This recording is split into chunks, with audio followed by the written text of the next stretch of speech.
আপনারা জানেন নি আমি কত টাকা বেতন পাই? এমপি কত টাকা বেতন পাই জানেন নি? তোমরা না জানেন নি? আপনারা খালি আগে যে 15-20 বছর ধরে এমপি বলতে খালি লুকাইছো। আমি খালকা পয়লা বেতন পাইছি 1,72,000। কত?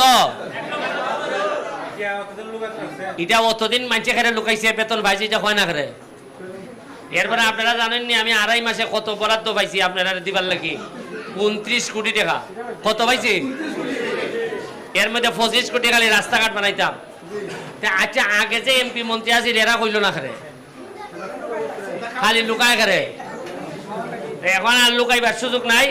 আমি বক্তব্য শেষ করবো। আমি আপনারা আলাপ করে আমার জানাইবা কিতা আমি কিন্ডারগার্টেন সমিতির লাগে করতাম পারি। আর বিশেষ করে বাচ্চাদেরকে ইংলিশটা বালা করে শিখাই তুইবা।